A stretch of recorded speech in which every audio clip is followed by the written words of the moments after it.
എങ്ങനെയാണ് നിങ്ങൾ പറ്റിക്കപ്പെടുന്നത് എന്ന് ചിന്തിച്ചിട്ടുണ്ടോ? പകുതി വിലയ്ക്ക് ഇരുചക്ര വാഹനങ്ങൾ നൽകാമെന്ന വാഗ്ദാനം. 2023 ഏപ്രിലാണ് സീഡ് സൊസൈറ്റി രൂപീകരിച്ചത്. 13-അംഗ പ്രൊമോട്ടർ വഴിയാണ് വാഗ്ദാനങ്ങളും പണിപ്പിരിവുമെല്ലാം നടന്നത്. കേന്ദ്ര സർക്കാർ പദ്ധതി എന്നും പ്രമുഖ കമ്പനികളുടെ CSR ഫണ്ടെന്നും പറഞ്ഞ് വിശ്വാസം കയ്യിലെടുത്തു.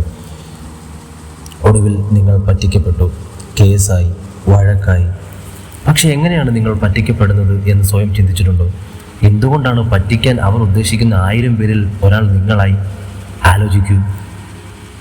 ആലോചിക്കുമ്പോൾ എന്താണ് നിങ്ങൾക്ക് കിട്ടുന്നത്? ഒന്നും കിട്ടുന്നില്ലെങ്കിൽ ഈ വീഡിയോ നിങ്ങൾക്കുള്ളതാണ്.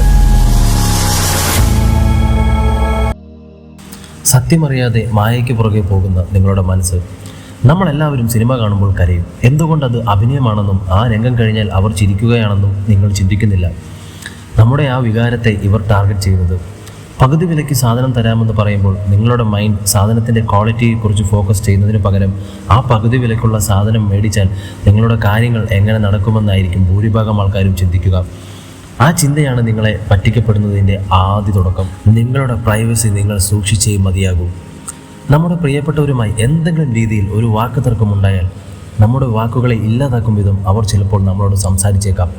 അതെങ്ങനെയെന്ന് നിങ്ങൾ ചിന്തിച്ചിട്ടുണ്ടോ? അതെ, നമുക്ക് വേദനിക്കുന്ന വാക്കുകൾ അവർ പറയുന്നതല്ല, അവർക്കത് പറയാൻ അവസരം കൊടുത്തത് നമ്മളാണ്. നമ്മുടെ വികാരത്തെ ഉണർത്തുന്ന പല കാര്യങ്ങളും മറ്റുള്ളവരോട് ഷെയർ ചെയ്യുമ്പോൾ അവർ നമ്മളെ മനസ്സിലാക്കുകയാണോ അതോ നമ്മളെ ഉപയോഗിക്കാനുള്ള ടൂളാണോ നമ്മൾ കൊടുക്കുന്നതെന്ന് സ്വയം ആലോചിക്കുക. പറ്റിക്കപ്പെടാനുള്ള വലിയ കാരണം അതാണ്. നിങ്ങളുടെ വീട്ടിലെ കാര്യങ്ങളും നിങ്ങളെ പറ്റിക്കാൻ വരുന്നവരോട് പറയേണ്ട ഒരു ആവശ്യവുമില്ല. അങ്ങനെ പറയുമ്പോൾ നിങ്ങൾക്കിത് ആവശ്യമാണെന്നും നിങ്ങളെ അവരുടെ കെണിയിൽ വീഴ്ത്താൻ സാധിക്കുമെന്ന് അവർ വിശ്വസിക്കും. ആ വിശ്വാസത്തിലാണ് നമ്മൾ വീണു പോകുന്നത്. നമുക്കറിയാത്ത കാര്യങ്ങൾ സമ്മതിക്കണം. നമ്മളിൽ പലരും അറിവില്ലാത്ത കാര്യങ്ങൾ അറിവില്ലെങ്കിലും അറിയാമെന്ന് ഭാവിക്കും. നമ്മളെ പറ്റിക്കാൻ വരുന്നവർക്ക് അത് എളുപ്പമാണ്.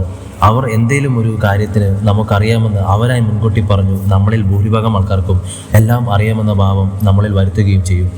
നമ്മളത് കാണിക്കുകയും ചെയ്യും. ആ രീതി ഇപ്പോഴേ മാറ്റിക്കോളൂ. നമ്മൾക്കൊരു കാര്യത്തെക്കുറിച്ച് അറിവില്ലെങ്കിൽ അതിനെക്കുറിച്ചുള്ള സംശയങ്ങൾ ഉണ്ടാകുമ്പോൾ നമ്മൾ അവരോടത് ചോദിക്കുകയും നമ്മൾ സ്വയം ഒരു റിസർച്ച് നടത്തുകയും ചെയ്യും. അവിടെയാണ് നമ്മളൊരു തീരുമാനം എടുക്കുന്നത്. അതെപ്പോഴും ആലോചിക്കുക. ഇനിയും ഇതുപോലെ ആരും നിങ്ങളെ പറ്റിക്കാതിരിക്കട്ടെ. ഇതുപോലെ ആരെങ്കിലും വന്നാൽ അവരിൽ നിന്ന് സ്വയം രക്ഷപ്പെടാൻ ഈ വീഡിയോ നിങ്ങൾക്ക് ഉപകാരമാകട്ടെ. വീഡിയോ ഇഷ്ടപ്പെട്ടാൽ ലൈക്ക് ചെയ്യുക. ഇത് ഉപകാരപ്പെടുന്ന ആൾക്ക് ഷെയർ ചെയ്യുക. ഈ ചാനൽ നിങ്ങൾക്ക് ഇഷ്ടപ്പെട്ടാൽ തീർച്ചയായും സബ്സ്ക്രൈബ് ചെയ്യുക. Thank you.